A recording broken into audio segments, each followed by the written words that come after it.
Good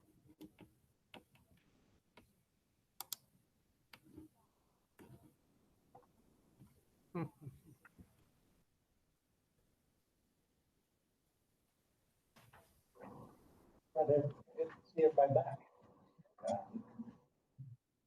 Yeah, they've seen each other for a while.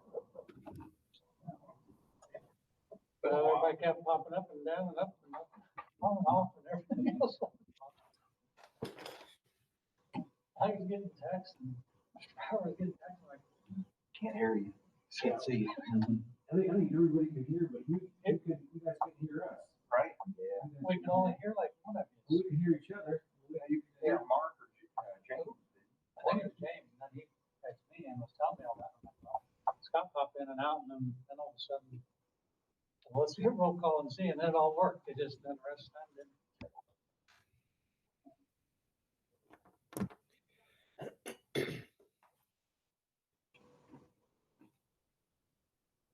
Mom drove a car for the first time yesterday.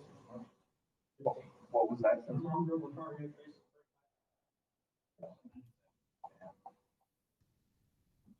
You choose. Yeah.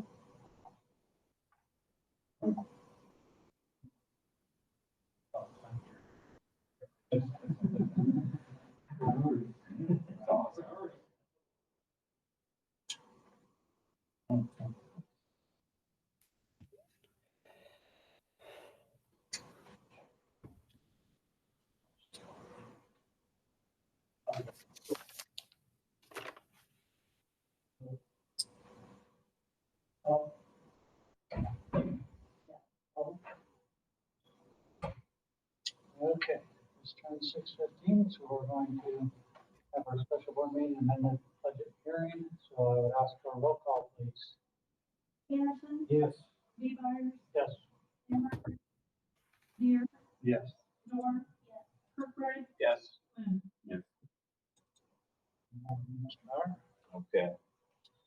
Here is the final form. Now, when you look at this particular document compared to the state form that's the previous document, you might notice that some of the numbers may not look the same. That's because the numbers at the bottom of that state form don't take into account the extra revenue streams that are coming into it from transfers and things like that. You'll notice them that they're at the bottom, but when it comes to the calculation, it's not. But for the sake of the state, though, this is a balanced budget. And we will present this with a few changes from last month.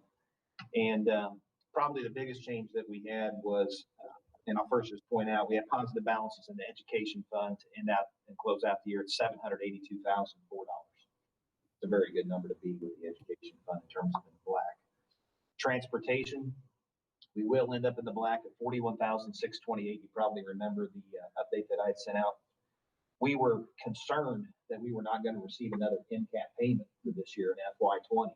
But back on June the 10th, we did actually get the third NCAP payment for FY20. So we did hit our goal because when we originally did our budget, we had the one holdover from FY19 and then budgeted 3 for FY20 for a total of 4 payments.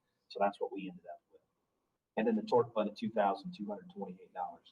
There is a deficit balance in the operation and maintenance fund at $153,465. That's mainly attributed to work that we did with GRP, and we had known that all along that was probably going to be the case. We also had a deficit in capital projects, $479,352. That's the fund that our sales tax money goes into, but instead of being deposited in there, the majority of it this year, we were actually putting it into debt service to pay that alt revenue bond and interest payment that we had closed out on a year ago for the renovations of the track, football field, and the junior high. And then there's a slight deficit in the Social Security and IMRF fund of $48,203. That's not really a big concern because that's a restricted fund and you can only really use those funds in those particular accounts for certain things, for like benefits for people that are you're not served. But when we look at the revenues in Fund 10, we did have an increase in revenue from the original budget of $648,051. And that was due to some special education orphanage additional monies that we received, a technology grant, the NRA grant, and then we had some refunds that came from Mid-State Special Ed after they closed us out whenever we left there. We also had an adjustment that was made in the paying of GRP funds, in which there was a payment that came out of the education fund that actually should have come out of the operation and maintenance fund. So we did a journal entry and we corrected that. Remember back in October, we did a resolution, and then come to find out, we really shouldn't have done that resolution, but the auditor actually said we should have done the resolution. There was an error on the auditor's end. So everything is good with the auditor. Anytime we ever have any questions about anything, like where payments out of certain funds should come, we always just call the auditor, because we want to make sure that when the audit is done in September, that we have a clean audit. So we do utilize them quite a bit, and they are very responsive to us. The expenditures, we did have an additional $224,768 due to spending down grants that we had at the end of the year. So a lot of those grants that came in as additional revenue, they were just spent out, so they kind of balance each other out when you look at the ed fund. But overall, the ed fund to come out in the black again, $782,004 for the fiscal year. This is good, because in another year or two, depending upon where the state goes with things, we might be glad that we've been adding these additional fund balances, because we might start spending down some of them. You remember probably about 3 weeks ago, or maybe it's a month ago already, I kind of sent out a comparison from 17 to 20, what we've kind of seen with funds over the last 3 years. The operation and maintenance fund, again, we had an increase in revenue of $77,720. Some of that is due to interest, and some of that, again, is the adjustment made by the auditor that we talked about. We did have an increase in expenditures of $314,446 due to the GRP expenses. Again, we do that going into it.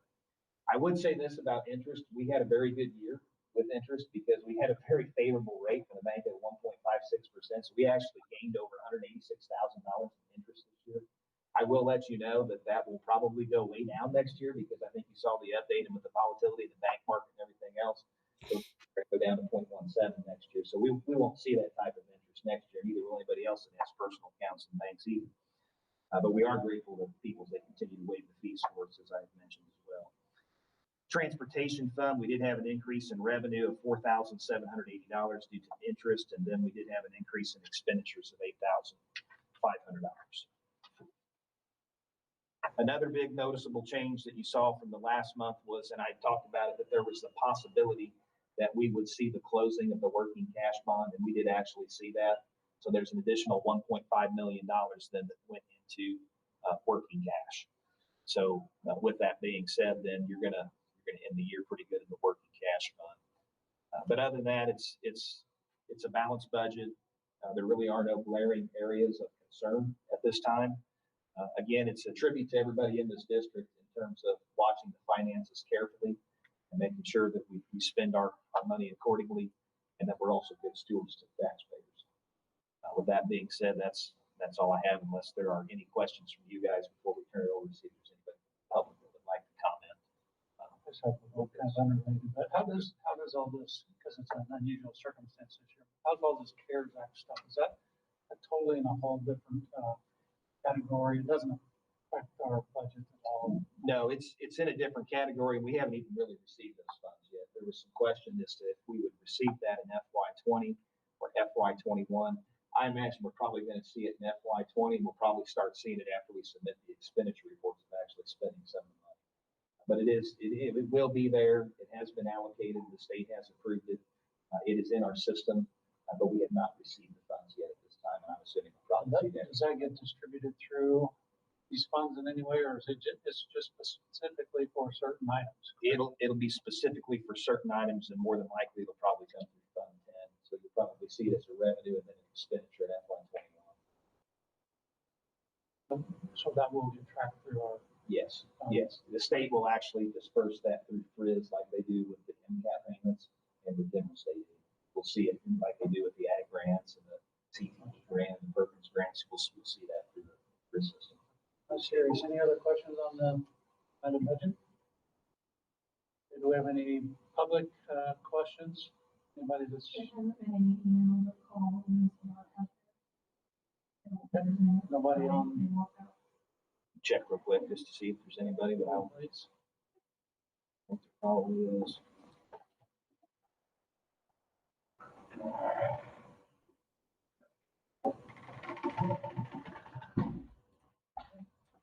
No questions from the public or comments? That would conclude our meeting, so I would ask for a motion to adjourn. So moved. Second. Greg, Derek, all those in favor, aye. Opposed, same sign. Aye. We are adjourned. Now we'll move into our regular board meeting. 6:30. Oh, that's 6:30. Take a break. I said it would probably take 7 minutes and it's at 8. So. We'll ask a question. So are you done right on?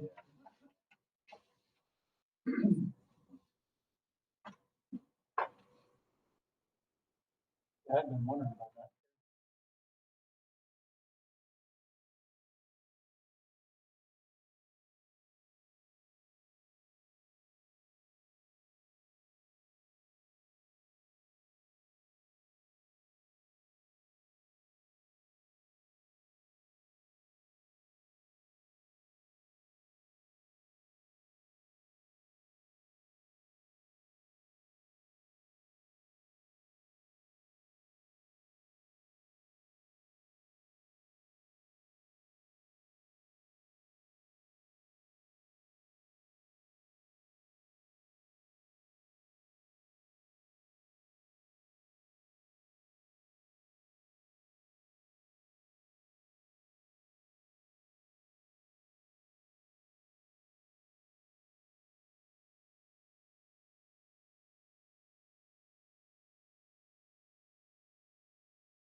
Roll call, please.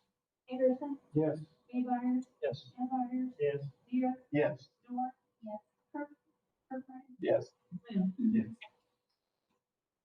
Madam Chair. FY 20 amended budget recommendation, basically the information we just provided at the budget hearing, so we need a motion to approve the amended budget as presented for FY. So I need a motion to approve the recommended FY 20 district amended budget as presented in the budget hearing. Motion. Fred Deer, second. Mark Myers, roll call, please. Anderson, Yes. Haymeyer, Yes. Empire, Yes. Deer, Yes. Dorr, yes, Kirkland, Yes. Lynn. Consent agenda. Okay, consent agenda, we had 0 FOIA requests between last meeting and this meeting. Second reading of press policies that dates all the way back to that April 23rd meeting that we had is in the consent agenda to be approved. If anybody had any questions on those, they were in board book.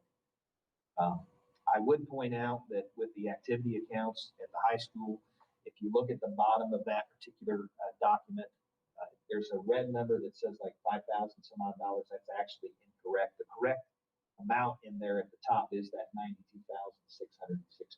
We tried to get a hold of high school secretary today that does that, and we were unable to adjust it. But the dollar amount that you saw, the $92,000 some odd dollars, was the correct amount. There was also an FFA alumni donation that occurred for a little bit over $16,000 because we had bought a plasma cutter that was a $26,000, almost $27,000 piece of equipment. And FFA alumni donated just over $16,000. It might have been just shy of 17 grand for that piece of equipment. So hopefully we get back. So that was a nice donation, a nice gesture that they made. I would open the cafeteria report, and I just want to kind of explain to you what's going on because it's going to be more than likely that we end up in the red this year in the cafeteria. Now, for the month of May, we did have 3 payrolls, so that was a little bit more expense on the payroll side of things. But what I would go back and have you take a look at, you're going to notice there's this line here, lunch sale to pupils, and you're going to see there's a big 0 here at the very end of this line. So I kind of went back last year and I wanted to look at March, April, and May of what happened last year in terms of revenue that we received from those kids that are paying for their lunches on a daily basis at school. And from March through May last year, we had $43,081.90 worth of lunch sales. That's also probably including, and then there's breakfast sales. I didn't even include breakfast in there. It's a little bit lower scale. We would have had some breakfast as well. When you look at this year, we went to school up through March 13th on a Friday. That was our last day of attendance. And for the month of March, this year we had $8,880.80. And then for the months of April and May, $0. So that's a difference of $34,201.10 in lost revenue that we had this year. So when we look at the final numbers next month, we'll have 2 payrolls. And I can tell you right now, we've also had the $33,000 payment that we got for the lunches that we were providing from the state. So we've received all that money. Take into account, though, that when we have those final numbers, that we lost a big chunk of revenue because we had people that were not here buying lunches on. We also had lower costs on some food purchases too. We didn't purchase as much food because we pretty much used up everything that we had that was previously ordered. So you won't see a huge food purchase for the month of June. So that's kind of where we're at on the cafeteria, but you know, it is kind of a glaring number, but that lost revenue definitely does speak volumes as to what part of the issue is. And that's all I've got on it. Okay, so I need a motion to approve the consent agenda inclusive of payables totaling $269,583.76 and payroll totaling $1,138,086.13 for total payables and payroll of $1,407,669.89. Motion, please. James Moon, second. Ben Kirkbride, roll call. Haymeyer, Yes. Empire, Yes. Yes. Dorr, Kirkland, Yes. Lynn. Yes. Anderson. Yes. Visitors, teachers, or support staff present here tonight. Committee reports. We will have a finance committee meeting on Thursday, August the 13th at 6:30 a.m. That will be in person, so long as everything is still good, and that'll be at the unit office on that day. Curriculum did not meet, facilities did not meet, policy did not meet. Pana Education Foundation, we did meet remotely during the month of the month of April, or May, excuse me. And we really didn't have a whole lot. We kind of looked at some of our notable deposits. We talked about some scholarship things that are going on. We're kind of just in a wait and see approach in terms of rescheduling some things, the drive-through dinner, and if we're going to do the Subway fundraiser that they've done for us in the past. And so we're kind of just waiting to see. In terms of publicity, we're still hoping to get a scoring for education photograph sometime so we can publicize that. And then both of the checks for the scoring for education have been deposited. And again, there's some updates there on the newsletter and on the different fundraisers that we do. At our meeting on Wednesday, we'll talk about PE officers and the terms of office that will be determined at the June meeting. We have 3 expiring terms. We'll be getting those situated on Wednesday, but our next meeting will be Wednesday morning at 7 a.m. and that'll be at the unit office, and we plan on doing that in person. We'll socially distance so we can spread out pretty well. Technology will meet on Wednesday, October the 14th at 5:30 p.m. Strategic plan will be later on in the fall. And the ideas committee meeting, I think everybody got the memo. We are meeting on Wednesday night of this week at 5:30 p.m. in person at the unit office. That's everything under committees. No, those form drops, I think, by those form.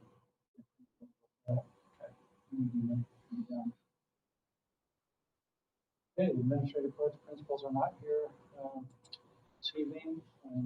Just want to give them kudos for finishing out the year the way they had to and everything. Congratulations for everybody there. Anything you want to talk about in the handbook? Nothing really. There's just some minor changes in all the different buildings with some different things as they coincide with different board policy updates that we've received throughout the year. And one motion should be suffice for the parent, student, and the athletic handbooks.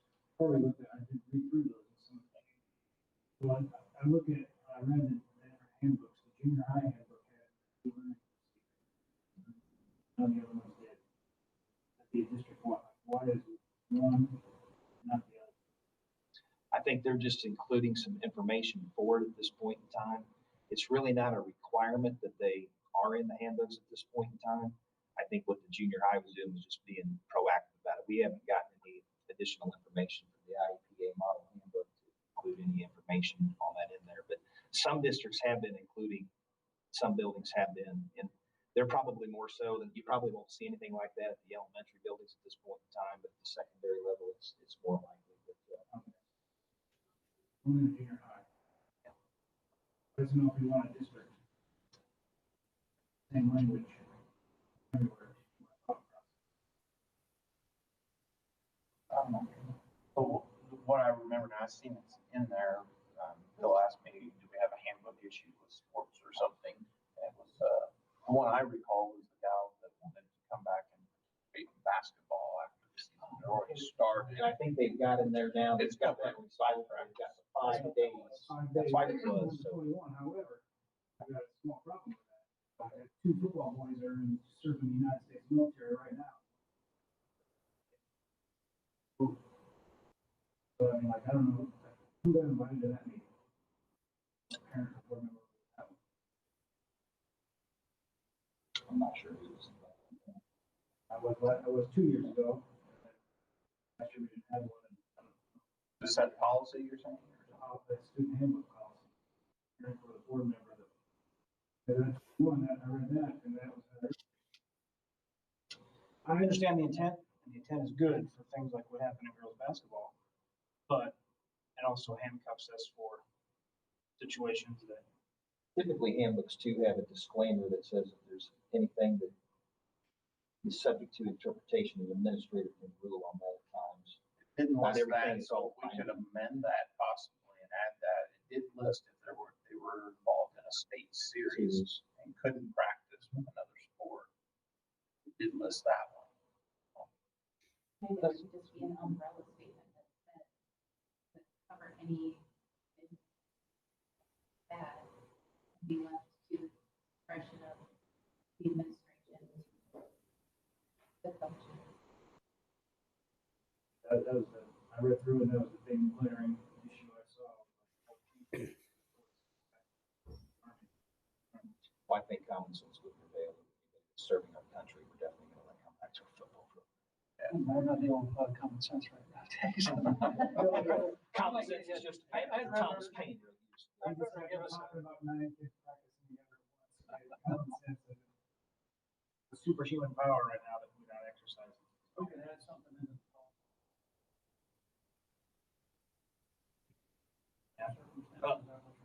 Well, throughout the whole document, at the beginning of the document, it says this is not a contract. So, and this is, sports are a privilege, not a right, and the board or the advisor can trump anything that's in the document. So, yeah. There you go. So that leaving out for that situation that you talked about. Or we can change anything we want in there. Anytime. Is everybody happy with that then on the handbook stuff? On that part, I did have a question that, I don't have the right term. Casey's gonna start something here with, start something with, some type of privilege program or, that's not the right terminology. I'm trying to find it, but rewarding the students that attend school. Panther Park. Panther She Park. started it last year, so it's already been.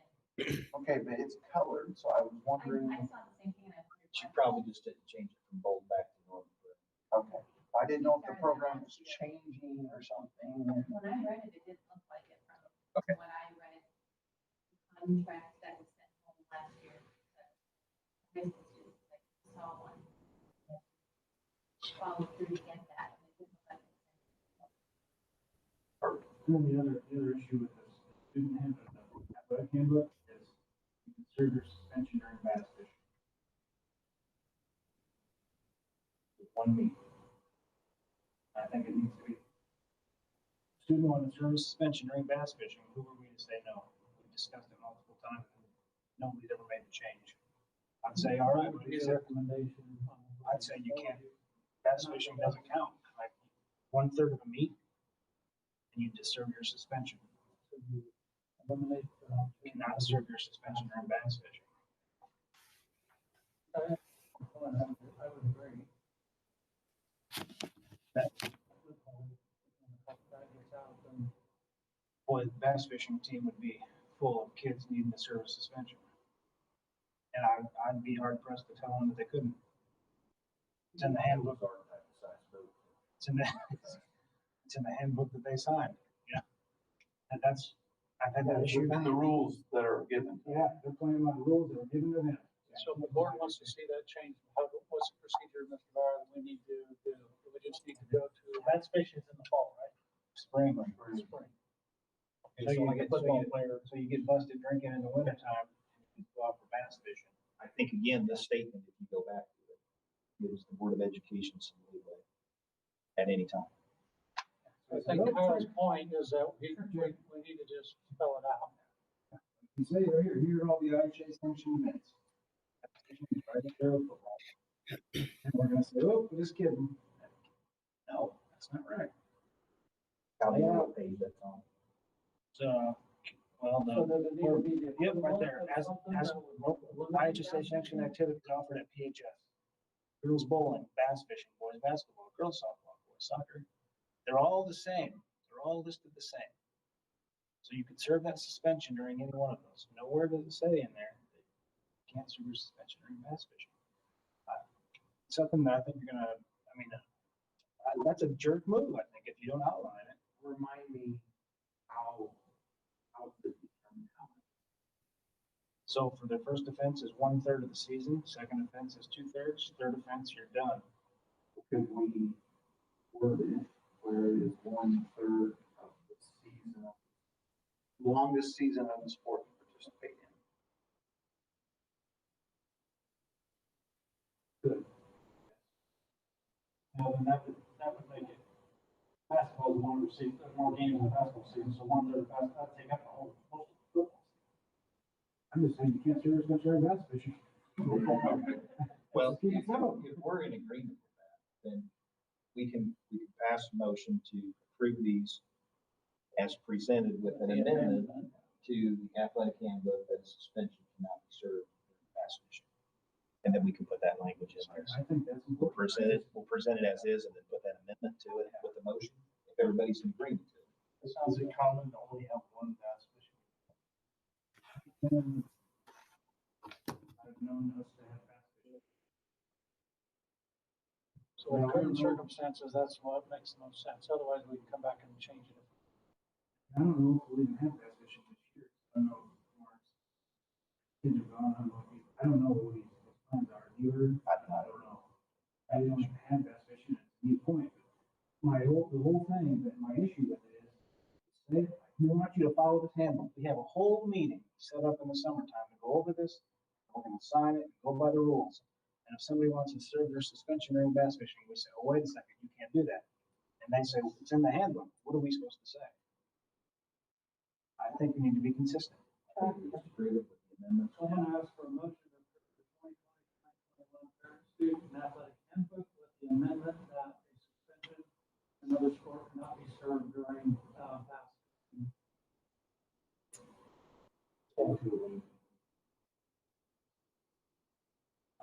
Go ahead.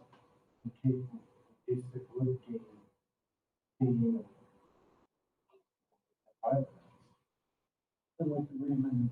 Yeah, we go back to it. Well, you should evaluate that policy every year. So Do I have a motion to approve that with that amendment as stated? Cal Anderson, second. And Kurt Bragg, roll call please. Campfires, yes. Deer, Yes. Dorr, Yes. Kirkbride. Yes. Moon, Yes. Anderson, Yes. Rebar. Yes.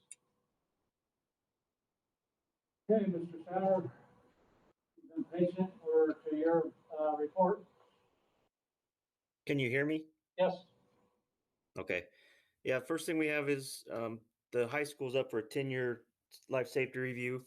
BLDD has gave us a proposal for $5,000 to do this.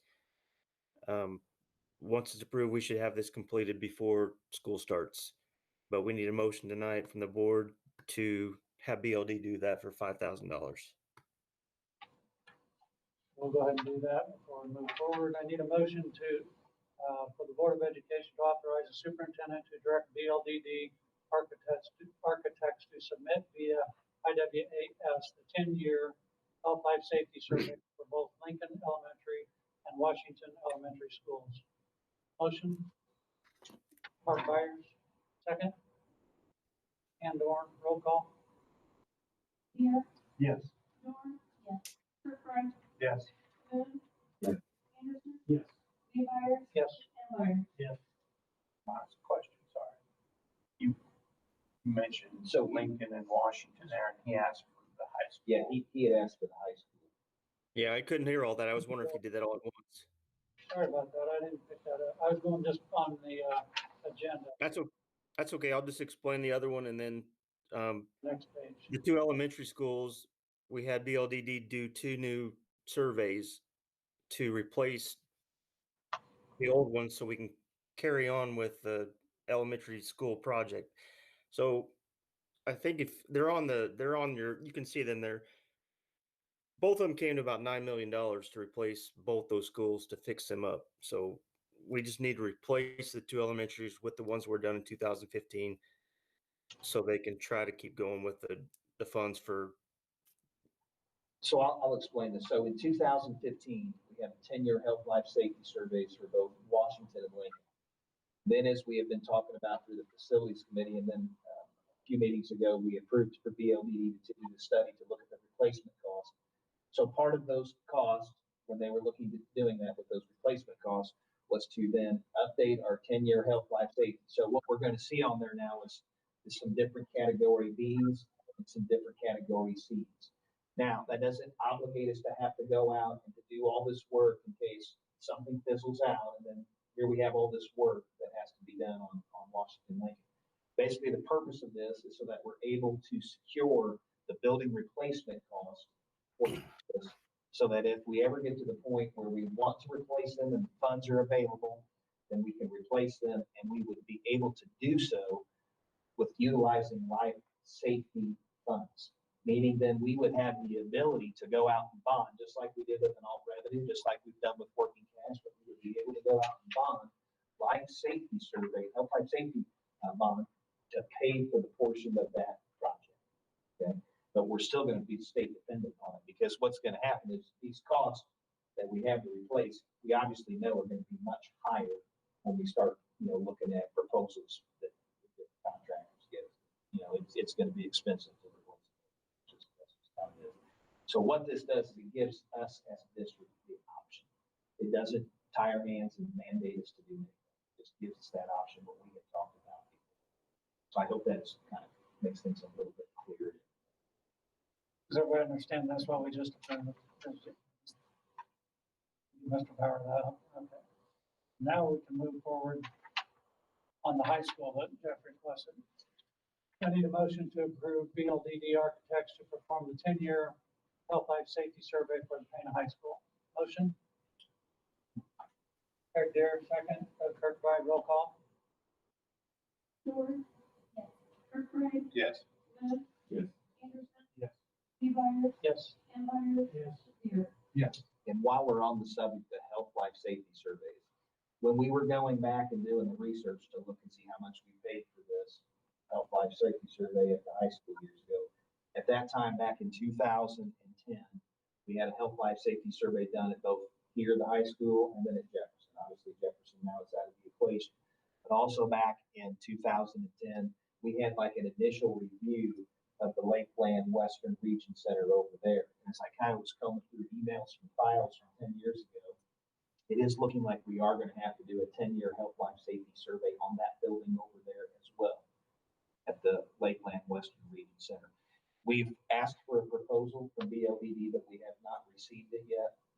But when we receive it, I'll let you know and kind of update you in a board update between now and then, because it's a quick turnaround for our next meeting.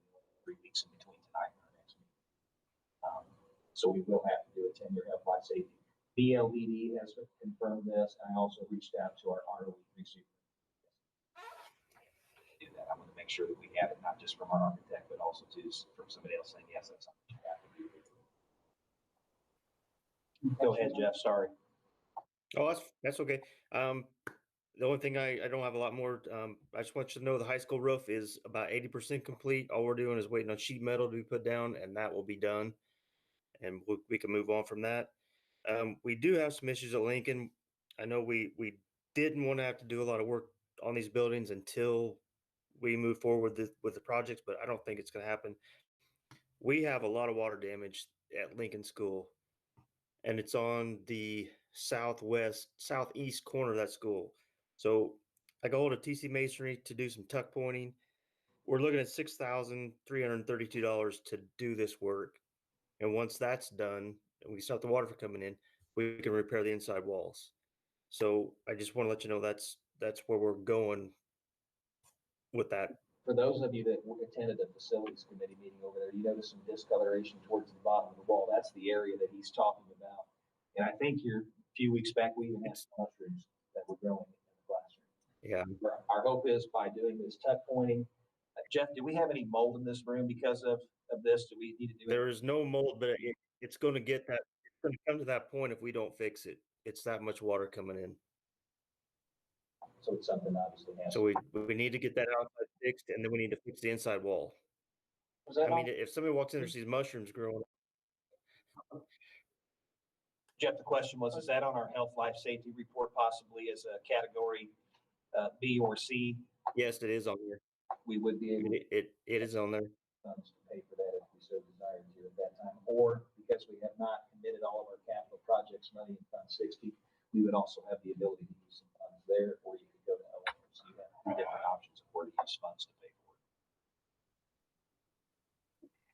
it. I mean, if we could get by a little bit, I don't see any way we can get around fixing this.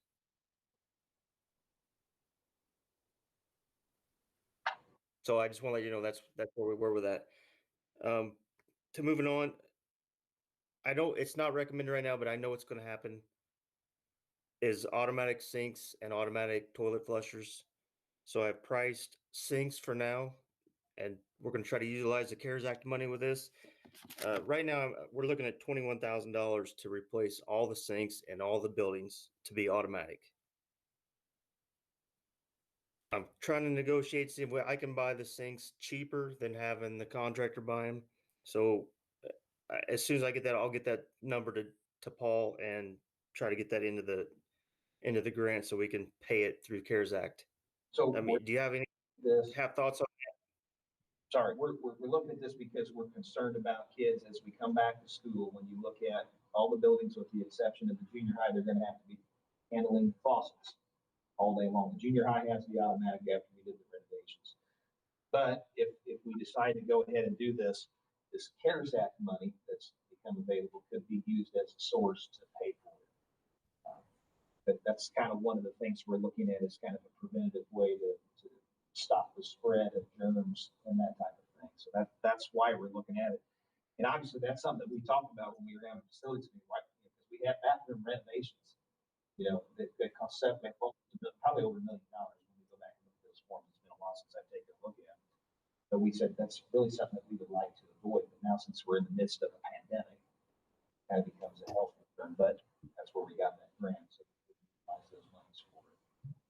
Is that the whole sink or is that just the faucet part of it? We're kind of on hold here. You guys are kind of paused and I can't hear all of it, but that is 63 faucets for Lincoln, Washington, and the high school. Junior high is done. It's just the faucets. And this would have to be done. It's not necessarily something that we don't know the guidelines yet, but we're thinking, trying to be proactive of how we can stop the spread of germs and by not having them handle these faucets all day long. Now toilets, I think we might be able to train people to use their foot to flush it. So when I'm out in public, I use my foot to flush toilets all the time. Then Hopefully they'll put their foot, have a concussion. and hopefully they'll put their foot in the toilet. I mean, I think it's going to be mandatory within a year, if no more than 2. So I just think while we have this money, it's best to use it now instead of us paying for it down the road. Yeah, when it's mandatory, the price doubles. Well, and then they start putting it on 10-year health life safeties. And then it becomes a category A. They want you to get this done within 2 years. Because every time you do a 10-year health life safety, every 10 years, you're going to know stuff gets put on category A and category B that you never even heard about 10 years previously. Yeah, I just think this is going to be mandatory. We might as well utilize this money now instead of us paying for it down the road. That stuff doesn't need to be board approved on that amount. No, I just wanted some opinions on that and just tell you what I thought we were, where we were going with this. Yeah, it makes sense to me. Any other board members have any questions on that? That's all I got. Other than that, in transportation, we're just kind of waiting on some guidance to see what we can do right now. It sounds like they're going to allow 50 kids per bus, probably with masks. And I'm thinking they're probably going to want us to put an aide on every bus for temperature checks, symptom checks, and everything else. So as soon as the guidance comes out, we'll move on from there. But it looks like that's the case. I think we're going to run more routes than we ran just to get people with only 50 on there. So at least I hired a new driver. He's supposed to get approved here before too long, and we'll have 4 extras. So that's a plus because I think we're going to be running about 16 or 17 routes instead of 13, just to get kids to school on time. We're initially being told to no more than 50 on a bus, which that's actually better news than what we initially thought. We thought they were saying 28. Yeah. How much is that going to increase? Jeff, have you ran any numbers to see what that'll do with the transportation budget for next year? Well, the only thing I put on there is the bottom line is our cost will go up because we're going to have extra people. We're going to have extra drivers. My sub drivers will be full-time drivers. The cost is going to go up considerable, I think. And so like, as I'm looking through the football sheet of checking symptoms, one of the questions is a headache. You have a headache? Well, the answer is yes. I went to work this morning with a headache. Well, you can have a headache as long as you don't have a temperature and you're not exhibiting any symptoms. See, that's the question. You gotta do what you gotta do. Temperature's 100.4, I believe. Or is 8 if the bus driver says, okay, they don't show symptoms, and they go in there and they do have symptoms. I think the temperature check is the main concern. I think if it's 100.4, they cannot get on the bus. And it's 92.3. With the understanding, we don't fully know guidelines yet, right? Right. But what I would recommend is once we have clear guidelines, we're gonna have to have some very clear education of employees and the public. Because I could see some parents right now that don't have daycare set up. That kid's going to school. That's what I'm saying. Well, it was 100.5. I better retake that. Hope now it's 100.1. Get on, Junior. In addition to transportation, we're also being told that other people can come into school regardless if they walk or if their parents drop them off, they're gonna be temperature checked as well. The good news is if they ride a bus, we'll already have that data. And from different law seminars that I've been watching, I'm signed up to watch 2 more on Thursday. So these are always very uplifting things to watch when you watch these. But they talk about really on the tracking of kids of their temperatures. We would have no time whatsoever to do 300 temperatures and write them down. The only temperatures we really need to track and write down are those that have a week. The rest we can just send in. So that's The kid's running to school because he's late, so he walks in and take his temperature and stuff, and then they send it And I in. know you don't have guidelines yet, but okay, that keeps those. They automatically gonna be listed as COVID. no, they're not automatically going to be listed as a COVID, but we also, because of that being the case, we have to have a separate room other than the nurse's office to send these kids to as well. So we're trying to figure out where that's going to be in each building right now as well.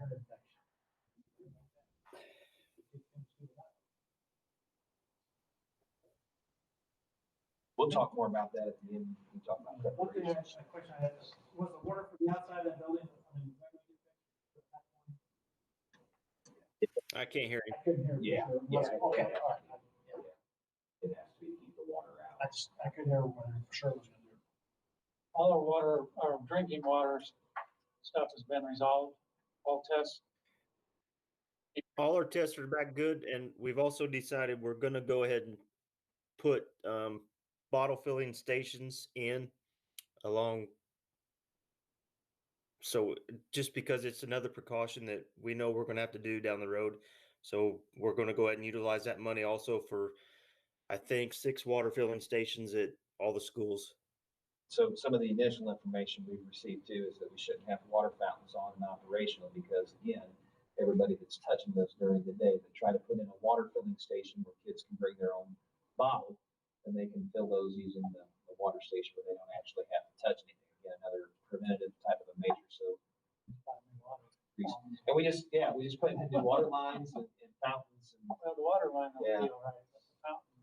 Yeah, but all the water, we're good on water. So our tests are all good. Okay, good, thanks. Anything else, Jeff? No, that's it. Any questions, board members? All right, thanks, Jeff. So, well, do we need Jeff anymore, or can I turn him loose? we can turn him loose. He can have a good evening. All right, have a good evening. So curriculum, Mr. Donahue is not here. He included some information on CARES Act and what we're looking at spending some money on. We're looking at securing some additional Chromebooks so that ratio wise, everybody would be able to be 1-to-1 in this district. And we're doing that in the event that we may have to go to remote learning. And if there is a second wave and we do have to do this for a prolonged period of time again, instead of just utilizing all of this paper like we have been, that we could actually do some more things with technology and putting devices in kids' hands. The one challenge where this becomes challenging for us is that in some of our rural and outlying areas, and we're also looking at securing additional hotspots, but if those hotspots don't have service in these areas, then they pretty much become useless. And we do have some areas, I'm telling you, where you have no cell coverage and you have no hotspot coverage, and your only way, if you want to have internet, is to either have satellite or to have something through PowerNet facing towards Williamsburg Hill, you know, in these rural areas. And that's pretty much your only options. If you live in town, you've got some choices. But in the rural areas, I mean, you're really limited. And some people just don't have capabilities, but, so those people would still have to utilize paper, so. And that's the reason for the Wi-Fi on the bus, correct? Correct. If they're dropping off, they could sit there and allow them to connect. And we could also put a bus in the parking lot of the school. Right. And say you can drive in within your car, because I know when some people were on remote learning, that's a system that a lot of people have used to get. I was in McDonald's parking lot.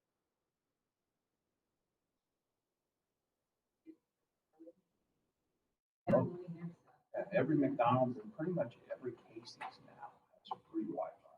You can do that a couple of times.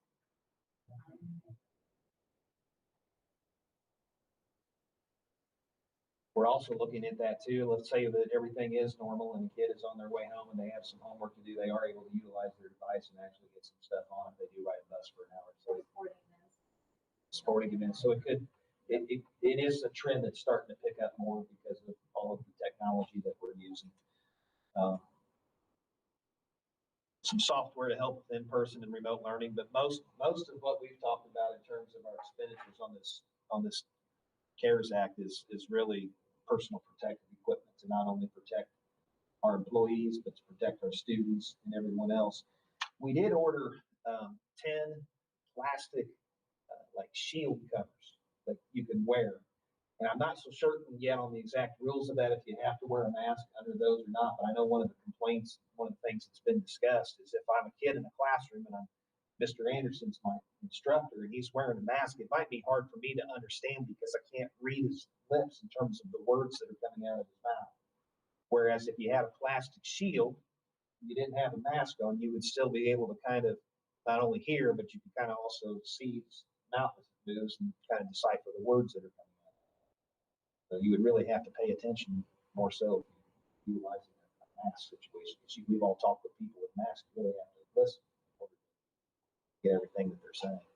You said 10?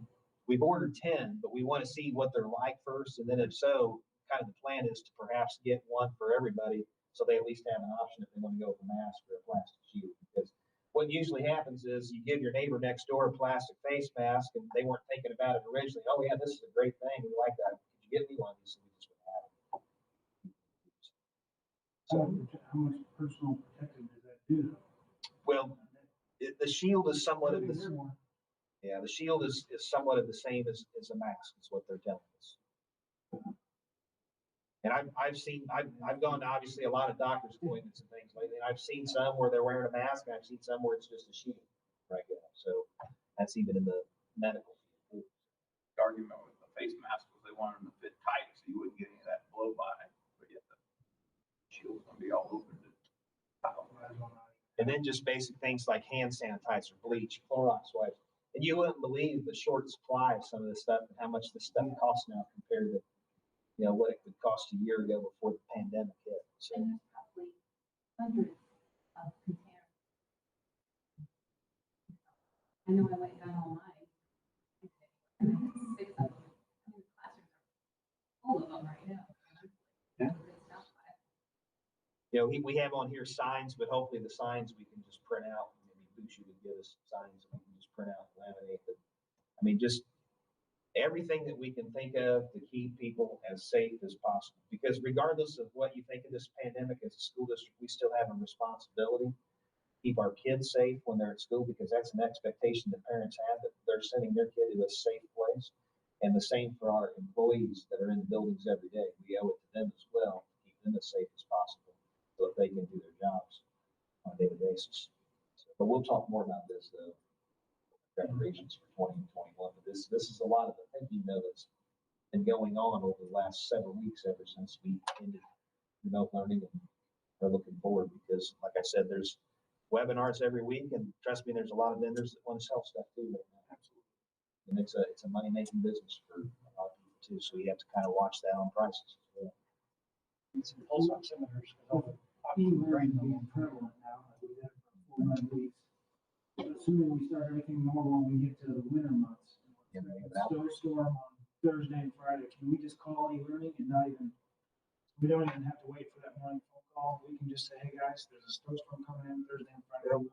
Potentially, but that's still a conversation that we have to have with the union, because because when we did this original e-learning, the agreement that we signed, it was because of the emergency pandemic. So those are still some additional conversations that would have to take place. But what I would say though is I've communicated regularly by just calling and talking to both of our union leadership people, both Candy Deere and Mark Schmitz, and they've been fantastic to work with because they understand what we're doing. And they're all about making sure that we do what we need to protect kids and do what's best for kids. So their hearts and their minds are all in the right places. So that's good. They've got good common sense, and I really do appreciate that because there's some places where there's problems and there's battles. But here we seem to have good people in place that work with us, and that's good. Other districts have announced that is what they're planning to do. Publicly, they've come out. Predicting a snowstorm or whatever. I know that in our ROE3 region, none of us have really looked at doing remote learning for inclement weather. It's mostly just the pandemic. Now, you go north and you get up to like, Iroquois County, Pontiac, maybe even as far north as Bloomington and then further north. It's something that they've been doing and taking advantage of all along because of the number of days that they miss on a yearly basis. But yeah, I'm sure those conversations will probably take place. We'll probably revisit this in the meeting also. So any question on Paul's report? That brings us to superintendent's report. And numbers 1 and 2, we will do after the executive session. The textbook rental fees and student fees for next year, really only 2 areas to highlight here, and those are the lunch fees for next year.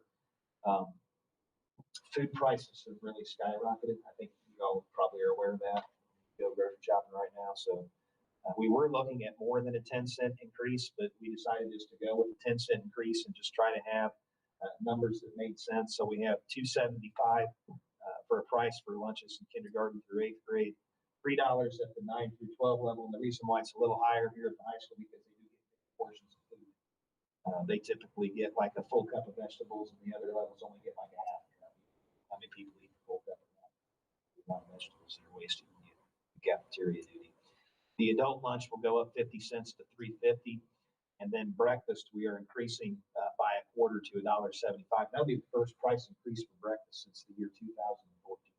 We have not had any breakfast increase since 2014. But again, when you look at these prices to eat at school compared to what you would go to a fast food restaurant, this is a pretty good deal. You go to a drive-thru and get something this cheap, and let me know where you're going. The technology fee for 6 through 12, we had talked about this. Scott Savage did at the technology committee meeting about making it mandatory next year that everybody take the insurance, and that cost was $21. But the district is going to absorb half that cost, and then we're asking the others to pay the other portion of that for $10.50. So that's why you see the $50.50 for 6-12 free and reduced, and the $90.50 for 6 through 12 full pay. All of the high school events and everything else remain the same, but if they're only going to let 20% capacity, maybe we need to jack up our prices to let people. I'm just kidding. We won't touch that. Part of what they're talking about for next year is that we're not going to be able to be at full capacity anymore. So we're talking like 20%. What came out today, if you read the rules. Yeah. Yep. 20% seated capacity. Yeah. We're trying to figure out what our seating capacity is at the football field so that we know how many we can let in. But what I anticipate happening is you're going to see everybody outside that fence on the on the south side there, parked out there where the fireworks are shot at. They probably will. Probably charge them. You can put more bleachers on there, but everybody's gonna want the best seats, so there are gonna. Oh. Why can't we can put bleachers inside of that? Means we can add some. How do you police? Rolling out general admission versus ticketed seats, actual seats, assigned seats. Yeah, this isn't unique. They're all universities. Everybody's trying to get it figured out. Everybody's probably trying to max it out the best they can and remain safe. And if we had bleachers on the south side of the field. Well, Who gets in? Yeah, like, does each athlete gonna get like 4 tickets and they can give those to You know what I'm saying? How do you- Well, it's a fair question. Good questions that still have to be figured out. Right, so as we get more, We've got a busy summer at store. I can tell you that once we get some guidance. you know, we'll be having multiple conversations, I'm sure. That's- So anything else on Visiting people bring family. All in favor? We also have the option too, we don't have to let anybody. Maybe if they're letting school, I mean, it could look like a Chicago public school basketball game that starts at 4:30 in the afternoon. Nobody's there at all. Anything else on the fees? I need a motion to approve student and event fees for the 2020-2021 school year. Motion? And Moon second. And Orin, roll call? Kirkbride, Yes. Lynn, Yes. Anderson, Yes. Levi, Yes. Ambire, Yes. Beer, Yes. Storm. All right, number 4 is the intergovernmental agreement with Ramsey CUSD number 204 for LCOT transportation. I believe we have 13 students that will be going down there this next year, which is up a little bit from this past year. So for the past 6 years, we've had an agreement in place. During those 6 years, we've really never had a fee rate increase. That is actually going to be increased this year, $5 per day for the upcoming year. But I would go ahead and recommend that you would approve that because with listening to Jeff's report with transportation, additional drivers, anything we can do to alleviate a little bit for us, so we don't have to go away to Van Dyke. Brandon, we're able to go.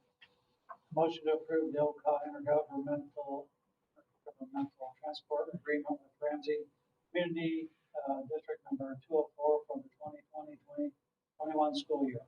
Motion? Kirkbride, second. Craig Deere, roll call? Lynn, Yes. Anderson, Yes. Levi, Yes. Ambire, Yes. Beer, Yes. Storm. Kirkbride. Yes. And number 5 is the 6-month executive session minutes / 18-month tapes. Again, we have to have this process in place to review our past executive session minutes over the last 6 months. And I'm recommending that the following executive session minutes be open, again, talking minutes, January 27th, February 16th, March 16th, and March 24th. We had no executive session in our special meeting on February 29th, which was kind of a retreat that we had at the end of that month, nor did we have executive sessions in April on April 20th or May 18th. I do recommend that we keep those minutes of the tapes closed, the actual tapes, from January 27th, February 16th, March 16th, and March 24th. As in all of those meetings, we did have discussions about individual students, and this one of those actually was a disciplinary hearing that we had that one that was on March. We have a motion to approve the public release of executive session minutes from January 27th, February 16th, March 16th, and March 24th, and subsequent destruction of any open or executive session tapes older than 18 months. All minutes / tapes from January 27th, February 6th, March 16th, and March 24th shall remain closed to the public. Motion? Kyle Anderson, second. Mark Byers, roll call? Anderson, Yes. Levi, Yes. Ambire, Yes. Beer, Yes. Storm. Kirkbride, Yes. Lynn. The district liability insurance renewal. As you know, we went to Prairie State Insurance Cooperative last year was year number 1. We had a considerable savings when we made that change from them, from State National, who we had before, or Wright Specialty, excuse me. This year, because of some changes in the market and what's been going on nationally, our renewal rate for the property and casualty insurance is $116,415. That's the total cost, which is a 31.62% increase from the expiring coverage. Again, it's an overall increase of $27,964. I sent Nicole an email today. I don't think you got it in there. Is it in here? The email I sent from Sherry Plummer. I don't think it got in here, but Sherry Plummer sent me an email because I told her, I said, we're going to have board members that are going to question the 31.62% increase in premiums. That's a pretty large increase. And what we were told is that nationally, here's what's happening. Property values are going up. Okay. Although right now I kind of looked at Zillow and my property's kind of going down right now. Overall, nationally, properties are going up. Along with coupled that we're seeing more and more storm damage nationally with things like hail, wind, tornadoes, etc. So we're seeing an increase in claims nationally is what was being said. Now, I talked to Bushu as well because I said, listen, is this just a PISA thing for those of us that are in PISA? Because I talked to Nokomis next door where they have PISA, well, they have 30%. I talked to a buddy of mine up north that has 28% increase. Nationally, I think they have 29% increase across the board, really, high 20s. But I asked, what about people that have other carriers right now for their property casualty schools? And they said what they're seeing is anywhere between 20 and 30% as well. So there's a lot of people that are getting hit with pretty high premiums on the property casualty side. Where we really lucked out was back in January. Because remember when we did the work comp, we only had a 1.43% increase. That means we had a pretty good year. There's people out there right now that are seeing work comp go up 20 to 25%. So we were very fortunate that we had a very good year on the work comp side of things.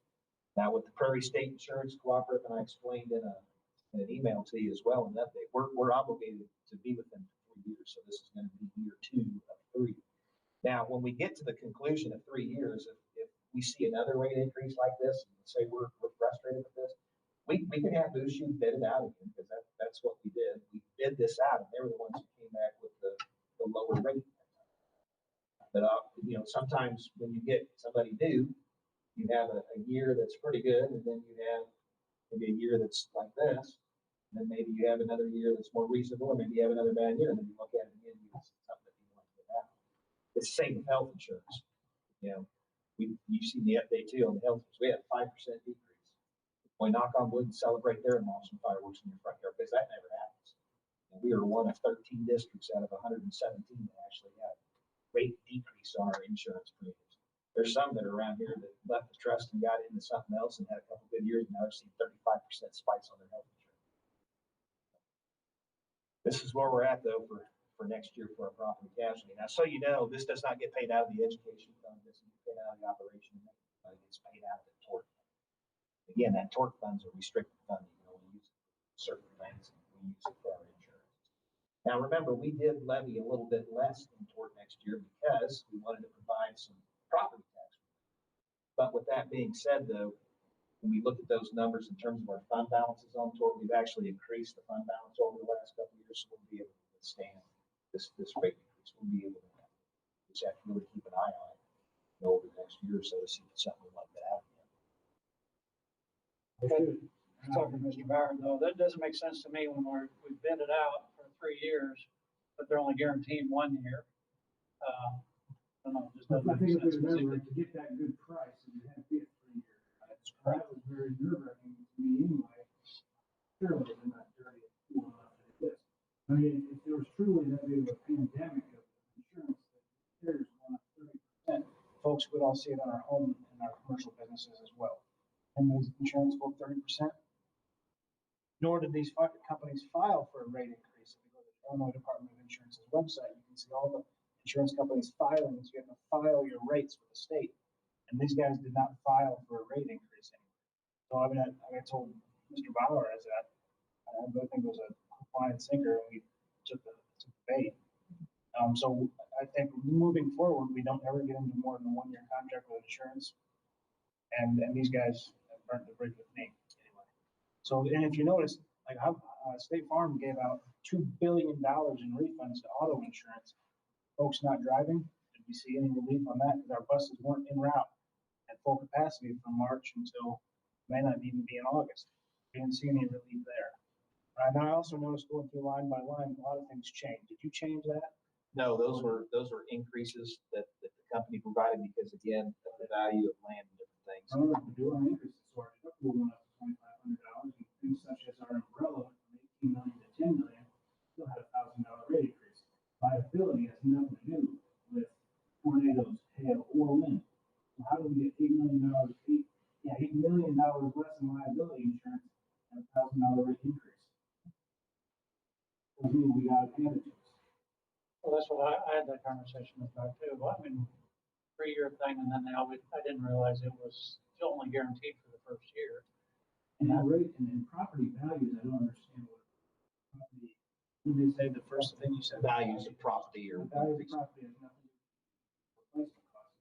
Who cares what it's valued at? That's what you sell it for, not what you replace it for. That's a common misconception of insurance. I know my house is only worth 50,000, that's what I paid for it, but to replace it, it cost 150. Who cares about the value, we care about what it is to put our building back together. Right. That's what we care about, so.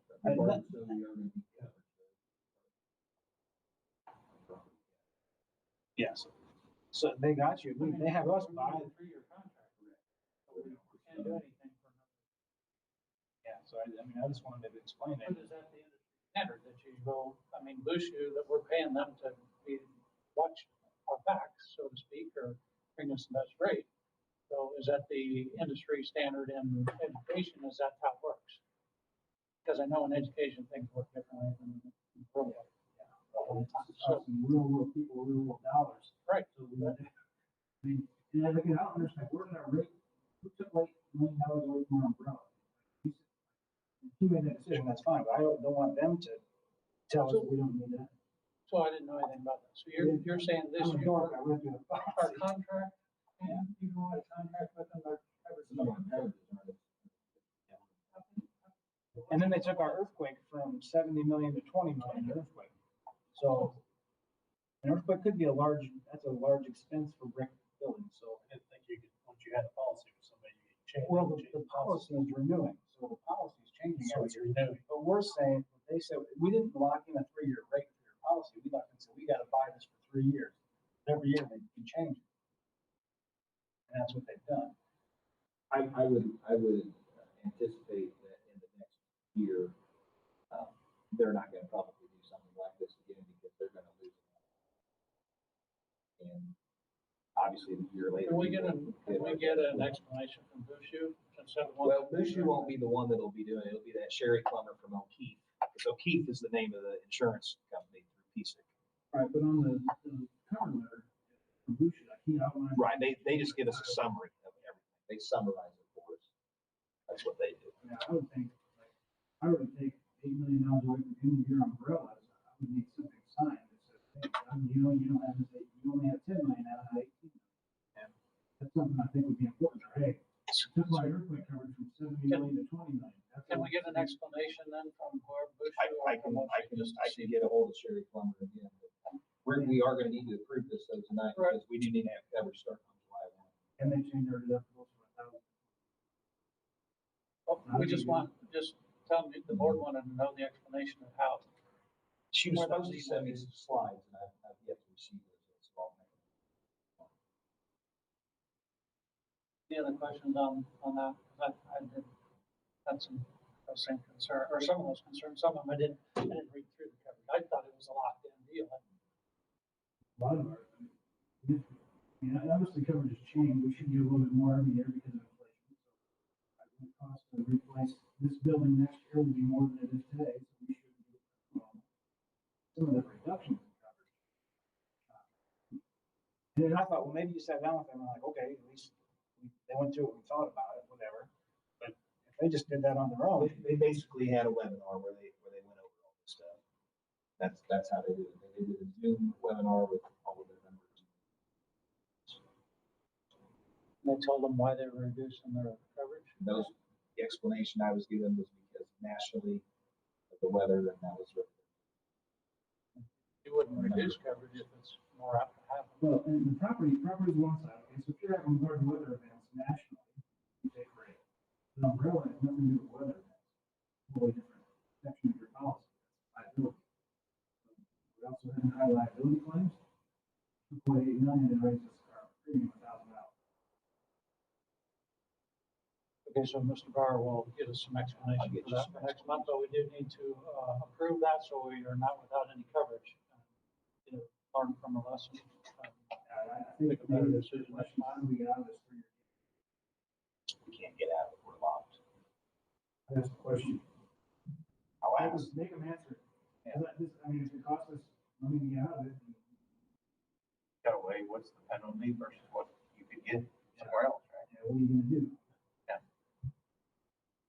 I want to know what questions Bushu asked the companies when they're. And I did look to make sure the guy that's doing our insurance work through Bushu does have an insurance license, so he can recommend coverages to us and whatnot. Send me a list of your questions. I need a motion to approve the renewal of district liability insurance through PSIC in the amount of $116,415. Motion? So moves, we have coverage. Doug, second? Second. James, roll call? Lee Myers, Yes. Empire, Yes. Beer, Yes. Miller, Kirkbride, Yes. and Yes. Anderson. The Illinois School District Treasurer Bond, Treasurer's Bond, again, the state of Illinois requires that we are bonded for 25% of all receipts, revenues, and fund balances in order to be in compliance. We do have a higher cost this year, but the higher cost that we have is actually not a bad thing because it means that we have higher fund balances than we've had in the previous year. So that's why it has gone up. So it'll be in the amount of $3,905. I need a motion to approve the Illinois School District Treasurer's Bond in the amount of $3,905. Motion? And Orr, second. Kyle Anderson, roll call? Ed Myers, Yes. Beer. Yes. Miller, Kirkbride, Yes. and Yes. Anderson. Yes. Empire. Yes. Number 8 is take appropriate action on the Pana CUSD Lakeland lease agreement. So as we have been talking about, and I updated you in my board update, this agreement is for a 3-year time period. There is a 1-year extension option at the conclusion of the agreement if both parties mutually agree. The terms really are unchanged. It'll be still $750 per month, but that equates to be $27,000 over the 3-year period. I would say that I did not anticipate this happening, but it did, and I'm glad that it did because it leaves an option for our people here in town to be able to have some type of educational services closer than you having to travel all the way to Manhattan. And I did have some conversations with President Bullock too about perhaps looking at putting some college level math and English classes here over the summer so that our university kids, when they are home for the summer, may have an option to get a general study or two out of the way while they're home back with their parents. But with the way everything's going with COVID and colleges and universities going to remote, obviously they have to get to some places where some different things are back to normal. But their board of trustees did approve this agreement and contract back on their June 8th. Okay, so I need a motion to approve the Pana Community School District Number 8 Lakeland Lease Agreement as presented. Motion? Mark Byers, second. James, roll call? Beer, Yes. Miller, Kirkbride, Yes. and Yes. Anderson. Yes. Lee Myers, Yes. Empire. Okay, our MPT meeting that we had back in May, we did approve the amended budget.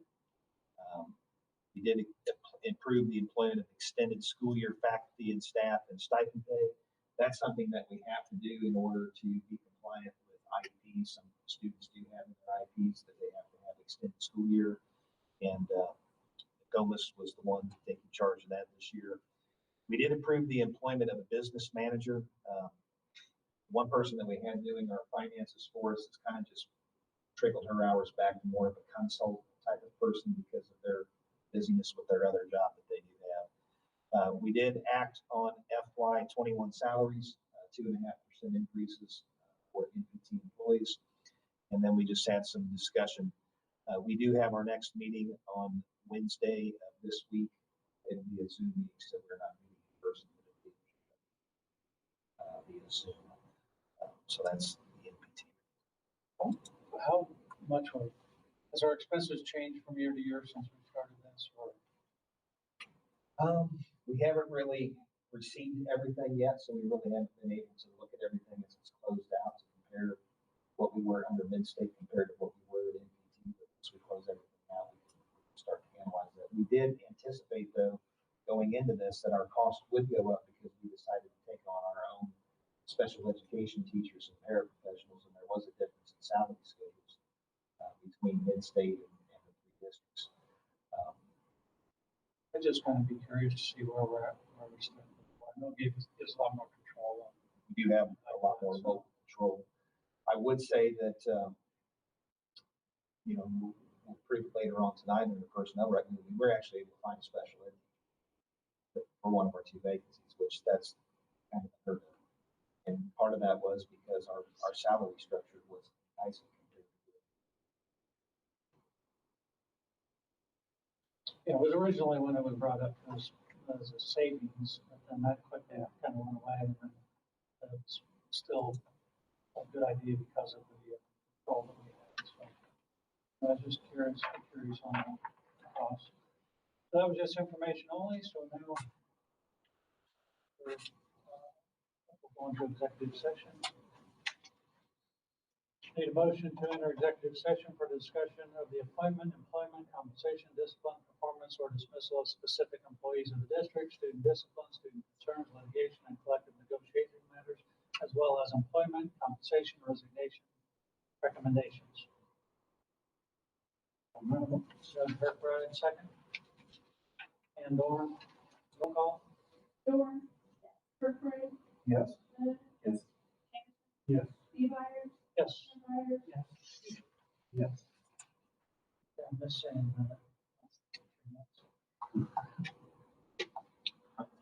Will he kill the feed to that, or do we just need to close the lid on that? Yes, that's still Steve. Yeah. Do it.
Need a motion to return from executive session to the regular meeting.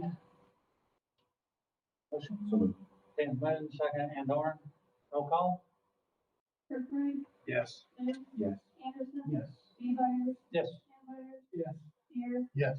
Thorn. Motion to approve executive session minutes as read. Motion. Al Henderson, second. Doug Kirkbride, roll call. Lynn, Yes. Anderson, Yes. Beemeyer, Yes. Campbell, Yes. Spear, Yes. Thorn. Kirkbride. Yes. A motion to approve the superintendent's personnel recommendations as reviewed and presented from the executive session notes. Motion. Oh, and second. James, roll call. Anderson, Yes. Beemeyer, Yes. Campbell, Yes. Spear, Yes. Thorn. Kirkbride, Yes. Lynn. Yes. And motion to approve the 2020-2021 building administrators, director of curriculum and instruction and technology coordinator 1-year contracts as reviewed and presented from executive session. Motion? Right here. Second. And Dorn, roll call. Beemeyer, Yes. Campbell, Yes. Spear, Yes. Thorn. Yes. Kirkbride, Yes. Lynn. Yes. Anderson. Yes.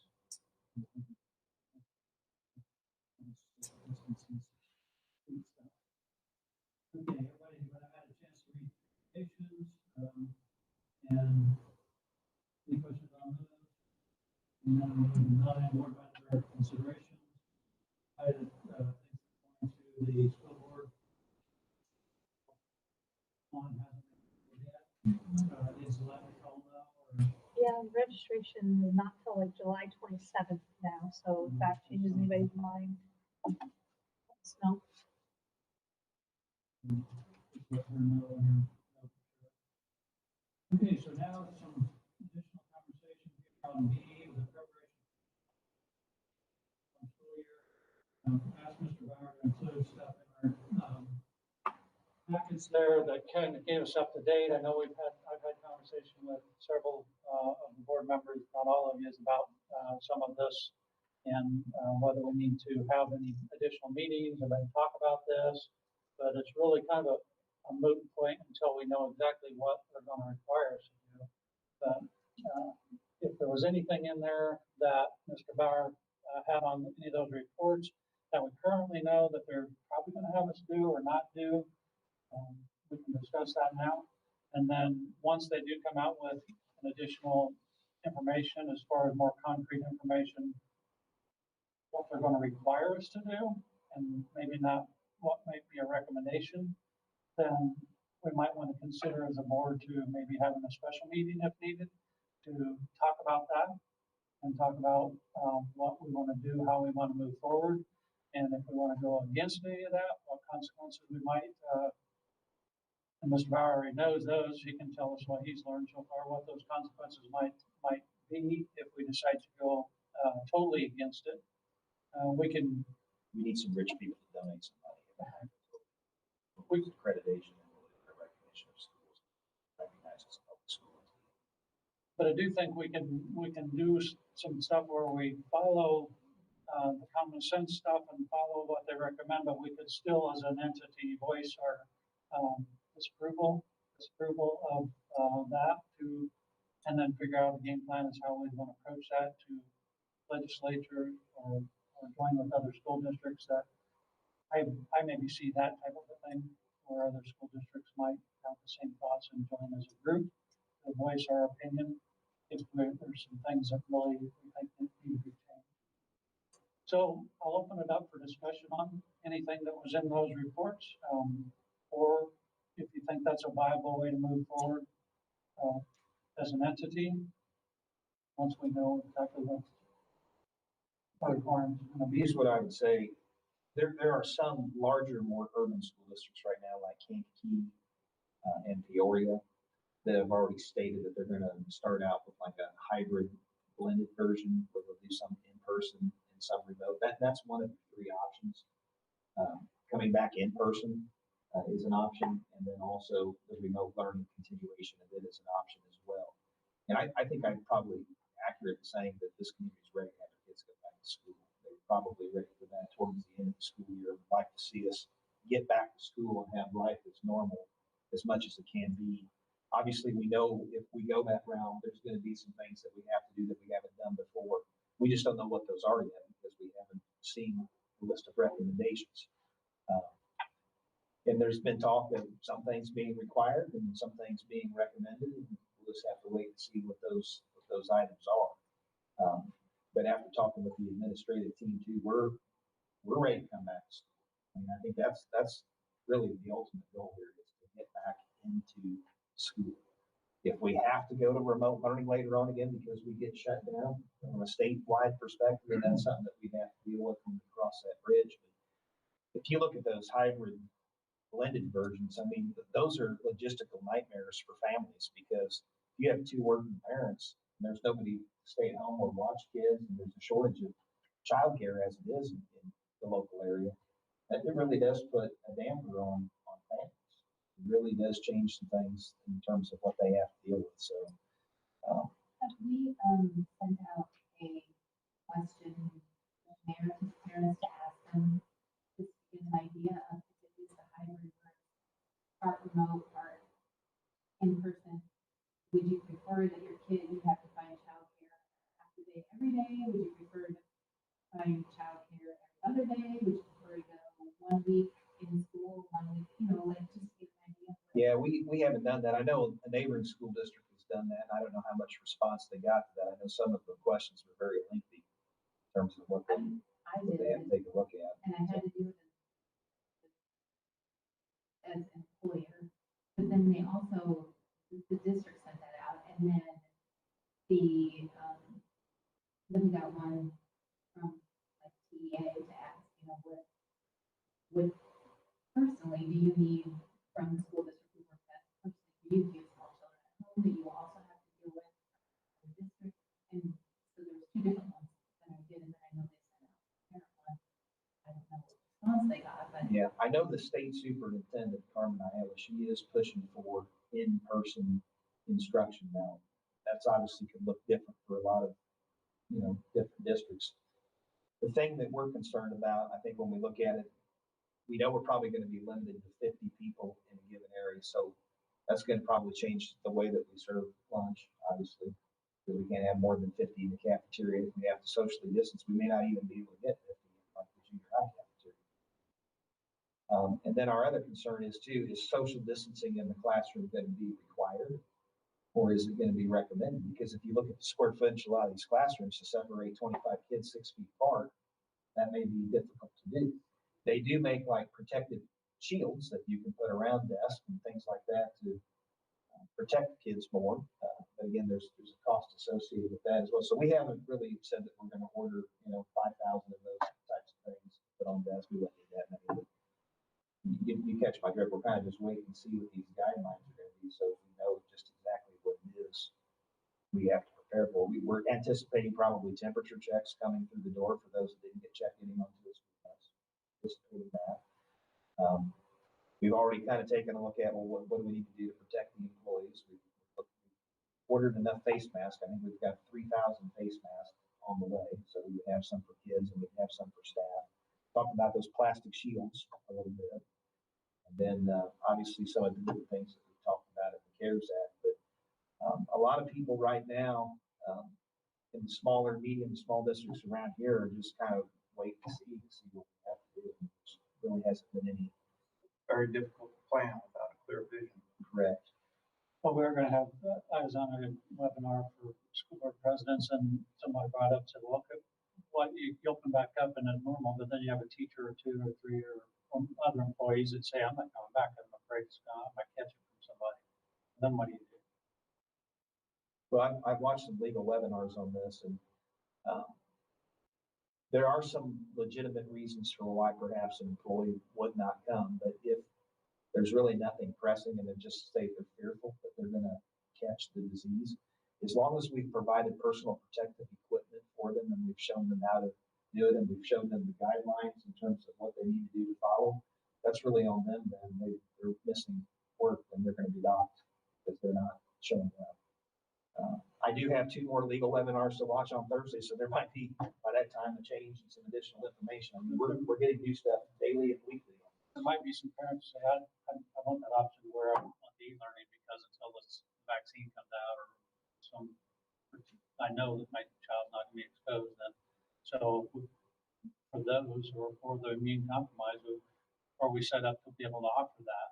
And then how do you make that judgment, or going to be by a doctor's excuse, or so there's going to be a lot of questions that I think we probably haven't even thought of that will probably be brought to our attention. So, Well, you have some people of different districts getting together and voice opinions together. I really think we need to be a part of that.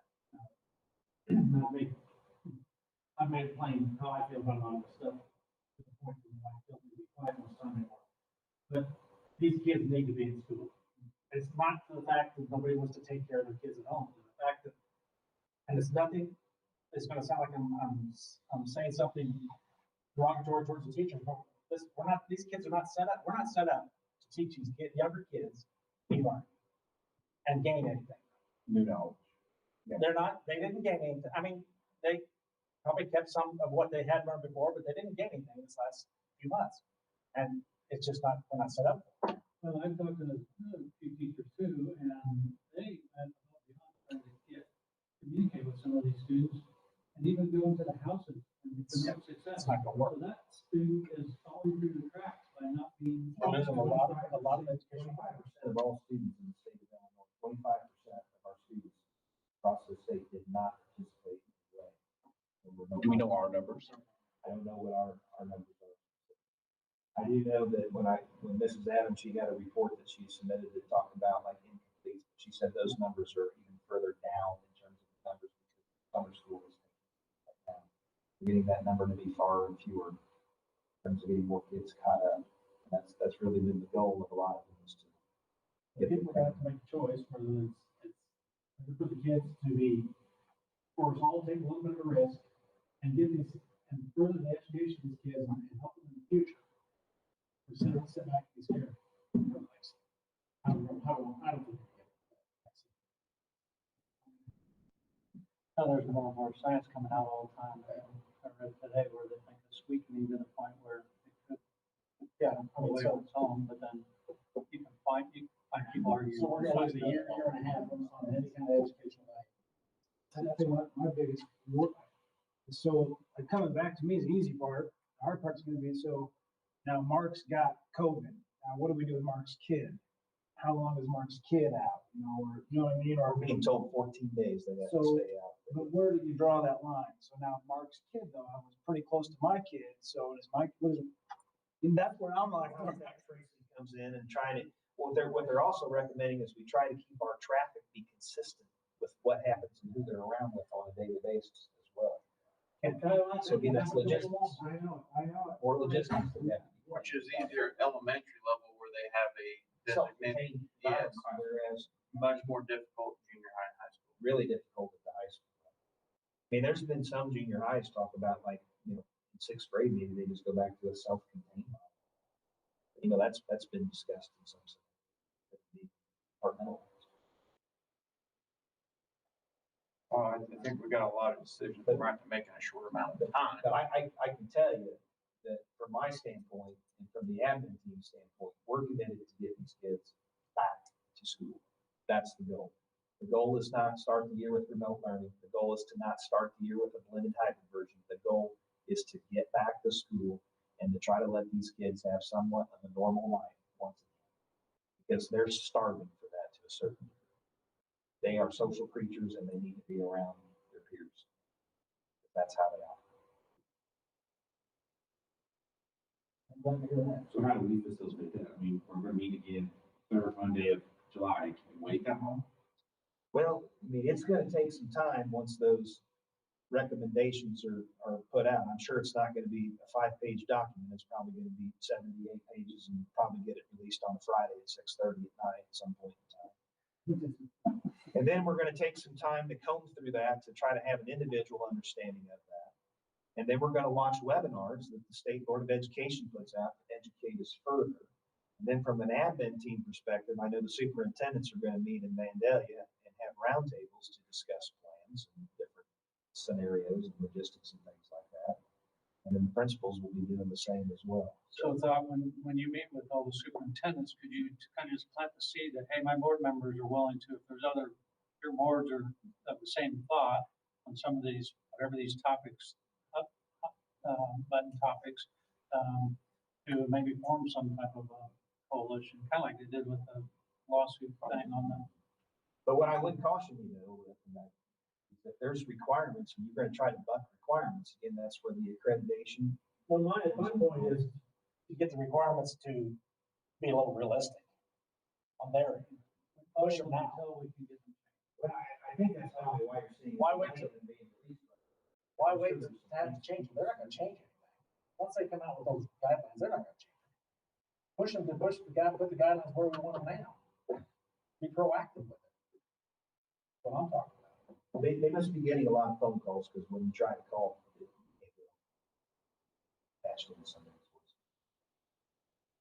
voice. They are, I'm sure, getting a lot of different ideas. Do we need to be? Here do we been? Well, that's what I'm saying. I don't Should we know. be calling Dr. Lack? Do you have a voice in this? You made a remark, you mentioned his name. Well, and that was talking about face masks because if face masks are going to be required, I mean, What is his job?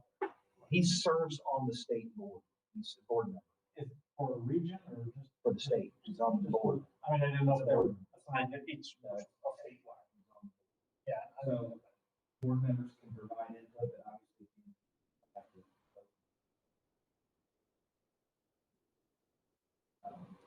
But, you know, he has mentioned too that they're possibly looking at making their revenue thing, not a mandatory thing. And even if it is a mandatory thing, the doctors know if a student has a breathing problem or a student has an anxiety issue, they can get a doctor's note where they don't have to wear them. Doctors aren't giving them out. I can tell you that for a fact. Yeah, well, the research is showing if you wear them long enough, and we're gonna increase the oxygen in the brain, so then we're gonna have to start having lawsuits if they continue this, because the science doesn't really show that they're, shows they're more of a harm than good. Yeah. So, Yeah, they're coming out saying that. So what, they follow the data. The data's been massaged and manipulated so much. What do you believe? Your own science. What's it boils down to. Yeah. I think our goal though is to get kids back in school, and that sounds to me like that's our goal. We need to make sure that we're following guidelines and take precautionary measures to keep people safe, because that's our goal. We don't want anybody to contract COVID while they're at school. We can't guarantee that regardless, but I mean, we don't want that to happen. So we want to make sure that we're doing everything possible to try to avoid it, like some of these precautionary measures, talking about handling of sinks and everything else, water dispensers, et cetera. well, how does this sound if we have Mr. Bowers, he does these webinars and different things to keep us updated, via online, emails and different things, sends us whatever, attachments we need to view. And then when is your superintendent meeting? We meet every Wednesday right now. Remotely. Okay, so, if he has any information from that, or if we need to, if everybody feels strong enough, we need to do something before our next meeting, which is just 3 weeks away, or we kind of see how things, what kind of information we get between now and then. Next meeting, just try to deal with them. You know, that school, you guys talk about that. From in this region, there's been nobody said that they're looking at starting with remote or looking at a hybrid version. I've only read about Kankakee, and I think Bradley Bourbonnais now, high school, is looking at something similar to that as well because of their size and limited square footage. So I want to make sure I got the right date for our next meeting. Third Monday of July. So it's 4 weeks away. It is 4 weeks away. Okay. So it is a little longer than.